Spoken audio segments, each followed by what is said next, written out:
नमस्कार दोस्तों, आज हम लोग माता का आंचल इस चैप्टर का क्वेश्चन आंसर देखेंगे। तो देखिए, चैप्टर का नाम है माता का आंचल। इसके लेखक हैं शिव पूजन सहाय। तो क्वेश्चन आता है माता का आंचल, इस पाठ का लेखक कौन है? तो शिव पूजन सहाय। इसके रचयिता कौन है? तो शिव पूजन सहाय। तो चलिए क्वेश्चन देखते हैं। तो पहला क्वेश्चन है, प्रस्तुत पाठ के आधार पर यहाँ कहा जा सकता है कि बच्चे का अपने पिता से अधिक जुड़ाव था, फिर भी विपदा के समय वह पिता के पास ना जाकर माँ की शरण लेता है। आपकी समझ से इसकी क्या वजह हो सकती है? तो आपसे यहाँ क्वेश्चन पूछ रहा है कि आप जो माता का आंचल चैप्टर पढ़ेंगे, उसे पढ़ने के बाद आपको लगेगा कि बच्चे का अपने पिता से अधिक लगाव था, लेकिन वो मुसीबत के समय, विपदा के समय अपने पिता के पास ना जाकर अपनी माँ के पास जाता है। तो आपसे पूछ रहा है कि बच्चा ऐसा क्यों किया होगा। माँ के आंचल में बच्चा अपने आप को सुरक्षित महसूस करता है। बच्चे को विपदा के समय अत्यधिक ममता और स्नेह की जरूरत होती है, इसलिए बच्चा विपदा के समय पिता के पास ना जाकर माँ की शरण लेता है। तो कोई भी बच्चा हो, उसे अपनी माँ के पास सबसे ज़्यादा अच्छा लगता है, यानी वो उसे लगता है कि मैं अपने माँ के पास सबसे ज़्यादा सुरक्षित हूँ। कभी भी मुसीबत आए या बच्चा कभी डरे तो सबसे अधिक अपने माँ के पास जाता है। उस समय उस बच्चे को सबसे अधिक ममता और स्नेह की ज़रूरत होती है, और ममता और स्नेह सबसे अधिक माँ के पास ही होती है, इसलिए वो बच्चा मुसीबत के समय अपने पिता के पास ना जाकर अपने माँ के पास जाता है। क्वेश्चन नंबर 2 है, आपके विचार से भोलानाथ अपने साथियों को देखकर सिसकना क्यों भूल जाता है? तो यहाँ क्वेश्चन पूछ रहा है कि भोलानाथ जब रो रहा होता है, सिसक रहा होता है, लेकिन अपने साथियों को जैसे ही देखता है वो रोना सिसकना भूल जाता है। तो आपके अनुसार ऐसा क्यों होता है? तो चलिए आंसर देखते हैं। बच्चों की स्वाभाविक आदत होती है अपनी उम्र के बच्चों के साथ खेलना। भोलानाथ को अपने साथियों के साथ तरह तरह के खेल खेलना अच्छा लगता है। वे अपने साथियों के हर खेल और हुड़दंग में साथ देते हैं। अपने मित्रों को मजा करते देख वह खुद को नहीं रोक पाया, इसलिए भोलानाथ अपने साथियों को देखकर सिसकना भूल जाता है। तो बच्चों की स्वाभाविक आदत होती है, वे अधिकतर अपने बच्चों के साथ ही खेलते हैं, चाहे जो भी खेल हो। तो भोलानाथ को अपने साथियों के साथ तरह तरह खेल खेलना बहुत अच्छा लगता है। वे अपने साथियों के साथ हर खेल, हर हुड़दंग में भाग लेते हैं।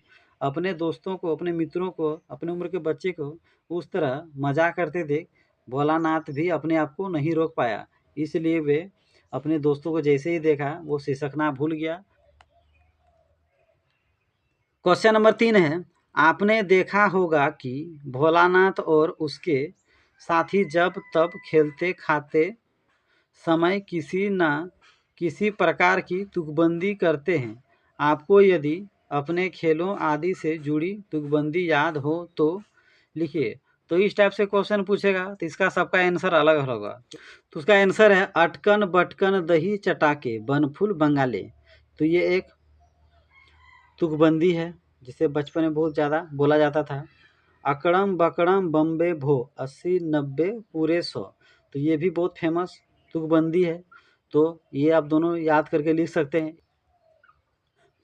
क्वेश्चन नंबर 4 है, भोलानाथ और उसके साथियों के खेल और खेलने की सामग्री आपके खेल और खेलने की सामग्री से किस प्रकार भिन्न है?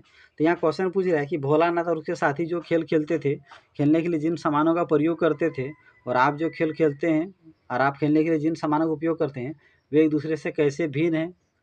भोलानाथ और उसके साथी खेल के लिए आंगन और खेतों पर पड़ी चीज़ों को ही अपने खेल का आधार बनाते थे। उनके लिए मिट्टी के बर्तन, पत्थर, पत्तियाँ, गीली मिट्टी, घर के सामान आदि खेल के सामग्री थे। तो भोलानाथ और उसके साथी अधिकतर कहाँ खेलते थे? आंगन में खेलते थे या खेतों में खेलते थे। उनके लिए खेल का सामान क्या क्या था? मिट्टी का बर्तन था, पत्थर, पत्तियाँ, गीली मिट्टी, घर के सामान, वे लोग खेलने के लिए प्रयोग करते थे। यानी वे लोग अधिकतर सामान आसपास से ही प्राप्त कर लेते थे, यानी वे अपने खेल के दौरान अधिकतर प्राकृतिक वस्तुएं प्रयोग करते थे। हमारे खेलने के सामग्री हैं बल्ला, गेंद, वीडियो गेम, बैडमिंटन, के सामान इत्यादि। आजकल घर के अंदर बहुत सारे खेल खेले जाते हैं। तो हमारे समय में क्या हो गया, हम लोग क्रिकेट खेलते हैं, बल्ला का प्रयोग करते हैं, गेंद का प्रयोग, बैडमिंटन खेलते हैं, रैकेट का प्रयोग करते हैं, कई तरह के वीडियो गेम आ गए हैं, ये सब खेलते हैं। घर के अंदर बहुत सारे खेल खेले जाते हैं, लूडो खेले जाते हैं, चेस खेले जाते हैं। हम लोग के समय में जितने भी खेलने के सामान हैं, ये अधिकतर बिना पैसा खर्च किए नहीं आ सकते हैं। और भोलानाथ जब खेलते थे उस समय अधिकतर सामान प्राकृतिक चीज़ें होती थी, आसपास से वो प्राप्त हो जाती थी। पहले जितने भी खेल होते थे उसमें बच्चे धूल मिट्टी से गंदे हो जाते थे, लेकिन आजकल वैसा खेल नहीं है। आजकल गंदा होने पर मम्मी पापा गार्जियन डांटते हैं। और क्वेश्चन नंबर 5 है, पाठ में आए ऐसे प्रसंग का वर्णन कीजिए जो आपके दिल को छू गए हों। तो माता का आंचल जो पढ़े उसमें से आपको कौन कौन ऐसा वाक्य पंक्ति लगा जिससे पढ़कर आपका मन खुश हो गया, आपके दिल को छू गया। भोलानाथ जब अपने पिता की गोद में बैठकर आईने में अपने आप को देखते हैं और खुश रहते हैं, पर पिताजी द्वारा देखने पर शर्माकर आईना रख देते हैं।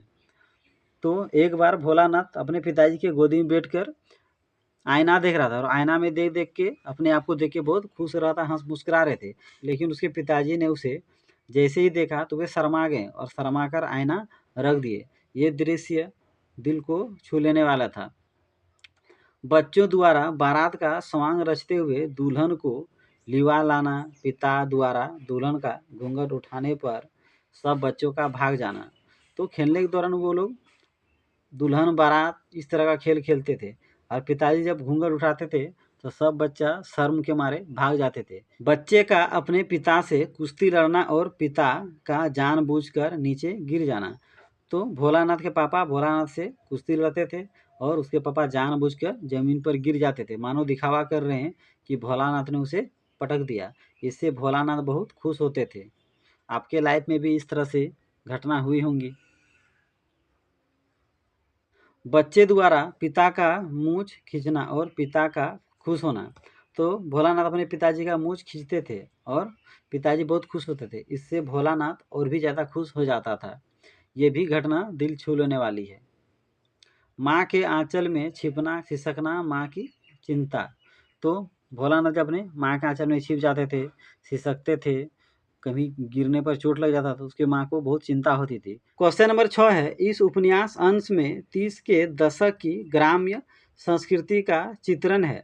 आज की ग्राम्य संस्कृति में आपको किस तरह के परिवर्तन दिखाई देते हैं। तो ये जो माता का आंचल चैप्टर पढ़े, इसमें 1930 के समय कैसे गांव समाज था उसका जिक्र है और अभी के गांव समाज में किस प्रकार का परिवर्तन आ गया है आपको बताना है। पहले गांव में मिट्टी के मकान हुआ करते थे, पर आज ज़्यादातर गांवों में पक्के मकान हैं। पहले गांव में अधिक कच्चे मकान हुआ करते थे, मिट्टी के बने होते थे, घास फूस के बने होते थे, लकड़ी के बने होते थे। लेकिन आज अधिकतर गांव में पक्के मकान देखने को मिलते हैं। पहले गांव में भरे पूरे परिवार होते थे, पर आज एकल संस्कृति ने जन्म ले लिया है। पहले जितने भी एक परिवार में लोग थे सब एक ही परिवार में मिलजुल के रहते थे, दादा दादी, चाचा चाची, भाई बहन, मम्मी पापा। लेकिन अभी ऐसा हो गया है कि सब अलग अलग रहना पसंद करते हैं। यानी मान लीजिए कोई 3 भाई है तो तीनों भाई शादी हो करते ही तीनों भाई अलग हो जाते हैं और अपने पत्नियों के साथ अलग अलग रहते हैं। पहले गांव में जैविक खेती होती थी, पर आज खेतों में उर्वरक कीटनाशक आदि का प्रयोग होता है। तो पहले किसान सब जो गांव में खेती करते थे वे लोग कीटनाशक उर्वरक का प्रयोग नहीं करते थे, वे लोग जैविक खेती ही करते थे। बोलने मतलब गोबर, पत्ते, सब्जी के छिलके ये सब खेतों में डालते थे। और अभी तो पूरी खेती का सिस्टम ही बदल गया है। अभी किसान उर्वरक कीटनाशक पीड़कनाशक का प्रयोग करते हैं ताकि फसल अच्छा हो। पहले की तुलना में अब किसानों की संख्या घट रही है। तो 1930 के समय बहुत ज़्यादा किसान थे। पहले अधिकतर लोग अपने परिवार को पालन पोषण करने के लिए खेती करते थे, यानी अधिकतर लोग किसान थे। लेकिन अभी धीरे धीरे किसानों की संख्या घट रही है। आज के लोग खेती करने में उतना रुचि नहीं ले रहे हैं, तरह तरह के बिजनेस करना, नौकरी करना पसंद करते हैं। पहले गांव में लोग बहुत ही सीधा साधा जीवन व्यतीत करते थे, पर आज गांव में बनावटीपन देखने को मिलता है। तो पहले गांव समाज के लोग बहुत ही सिंपल तरीके रहते थे, सीधा साधा रहते थे। वे लोग पेड़ों की छाया में आराम करते थे, ताज़ी हवा लेते थे। आजकल लोग हवा खाने के लिए एसी का प्रयोग कर रहे हैं। आजकल टीवी, मोबाइल बहुत कुछ हो गया है, यानी दिखावटीपन, बनावटीपन बहुत ज़्यादा आ गया है। क्वेश्चन नंबर 7 है, पाठ पढ़ते पढ़ते आपको भी अपने माता पिता का लाड़ प्यार याद आ रहा होगा। अपनी इन भावनाओं को डायरी में अंकित कीजिए। तो चलिए आंसर देखते हैं। एक बार की बात है, मैं अपने दोस्तों के साथ आम तोड़ रहा था। इस दौरान एक पत्थर मेरे सिर पर गिरा और मैं जख्मी हो गया। यह सुनते ही मेरे माता पिता दौड़ते मेरे पास आए और मुझे डॉक्टर के पास ले गए। मेरे माता पिता बहुत चिंतित हो गए थे। तो अगर मेरा वीडियो अच्छा लगता हो तो मेरे यूट्यूब चैनल को ज़रूर सब्सक्राइब कर लीजिए।